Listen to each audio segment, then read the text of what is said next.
So, to recap, this what if has been based on the idea that Aang had a twin brother, or has a twin brother now, and has not been frozen in an iceberg.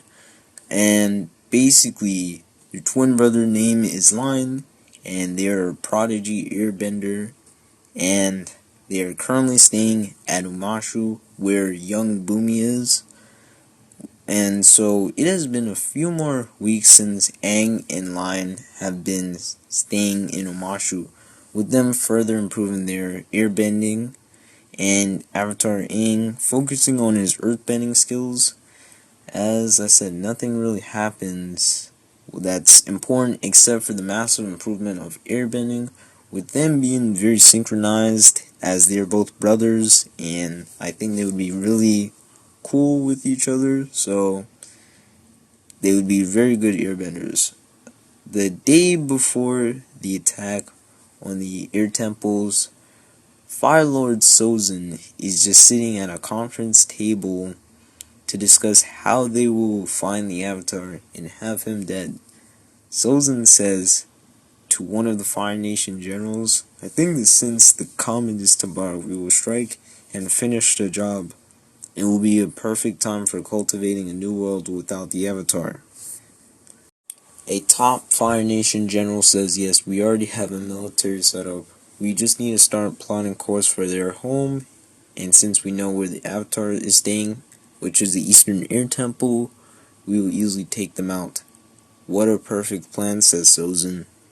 "We can now head into the news, given that the Fire Nation is planning to attack the Air Temple, the Air Temples, which was only given news recently." "This is terrible," says Aang. "We must go back and help them." But then Lion says, "We can't help them because we would either get killed or captured." And then Lion says, "Remember, Aang, I will always be there to help you out." Bumi also gets word of this and tells Aang and Lion he hopes they will be safe, as their parents of Bumi also give them food and major supplies for the journey that they could pack for the trip. "Thank you for staying with us, but you have to get going for your journey," says Bumi parents.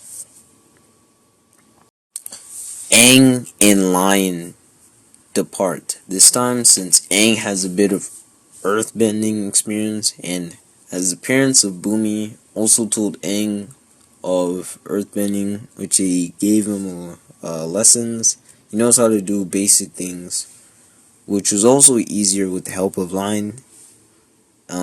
In the sky, they are also, before they depart into the sky, they are also given a map of the world and how they can travel to the Southern Water Tribe, and also how to get there. I think this would not be too impossible, as they at least had 2 months to gather the supplies and tell Aang and Lion, so they are lucky. Through an intense traveling journey, I would assume it would take a day, so they are almost there to the Southern Water Tribe. Sozin then decides it is time to launch the greatest attack ever known to the world, as he sends fleets and many firebenders that cause the temple to glow with fire. After hours of the attack, Sozin thinks his job is done, and that he has killed the Avatar, and that it would be sometime before the next Avatar is born. Sozin decides to wait at least 2 years so he can find the Avatar again before he can eventually repeat the process until the Avatar is in the Fire Nation's hands. Also, during the day of the Air Nomad attack, things still happen, such as the Guru surviving.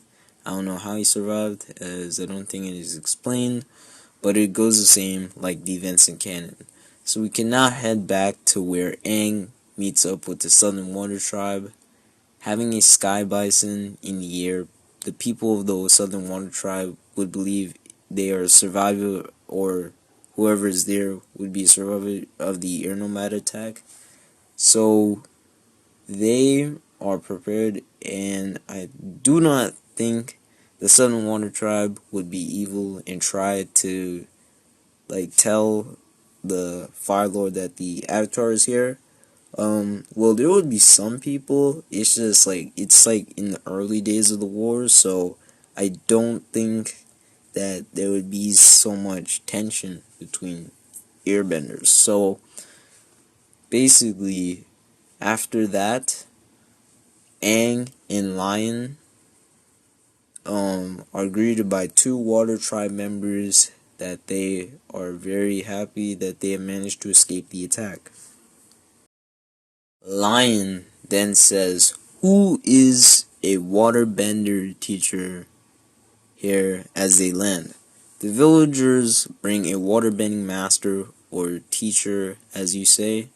Also, one quick note I would like to say is that since there's no information about the Southern Water Tribe leaders or teachers there, I'm going to have to fill in the gaps and come up with a name. Or if anybody would like to tell me if there's any information about during the 100-Year War and the Southern Water Tribe before the Southern Raiders, please tell me. So a waterbending teacher named Bo then appears, and then he says, "Yes, I am a waterbending teacher." Now I'm very confused. Are you an air nomad? As you seem to be wearing Earth Kingdom clothes. So, yes, we are air nomads. And Lion says, "I want to help the Avatar so we can both take down the Fire Nation for what they have done." "Alright," Bo says, "I will help you master waterbending." Bo, a wise teacher of waterbending, realizes he must not give the Avatar away, as it could be their only hope for the Fire Nation to be stopped. Well, since the village leader at the Southern Water Tribe agrees to keep the Avatar hidden for a while, they just hope the Fire Nation doesn't attack them next. Throughout the next few days, Aang's waterbending journey begins. Through the next days that pass, Aang begins learning the necessary skills for mastering waterbending, and they are very helpful. Also, even though Lion can only bend air, he adapts the style of waterbending into his fighting, often dueling waterbenders at the Southern Tribe, which he can outdo them with the tricks he has picked up. This is because it is probably known by this point that Lion is an airbending prodigy and literally bends the style of earthbending and waterbending to one element, which is air, and also using something called air whips, which is never unseen before. Aang's teacher Bo is amazed at how skillful this airbender is and how much potential he has. Aang and Lion during this time decide that it would be the best to start planning out their mission for the next element, fire. Lion says you have to master all four elements, which Aang replies yes. That might be tricky one, as the Fire Nation would not be so kind to let us train to defeat their leader. The waterbending teacher named Bo says maybe we could work on the Avatar state in mental preparation for the next journey, as it won't be easy, Bo says, but it will be worth the fight to fight the Fire Lord. It takes months. It will take months, but let us take it day by day. That's basically it for the what if. As in the next part, we will discuss Aang learning more waterbending and trying to control the Avatar state, which is also important. So I really hope you guys are enjoying this fan-made what if, as I'm trying to fill in the gaps as best as possible. I guess we'll see you in the next what if.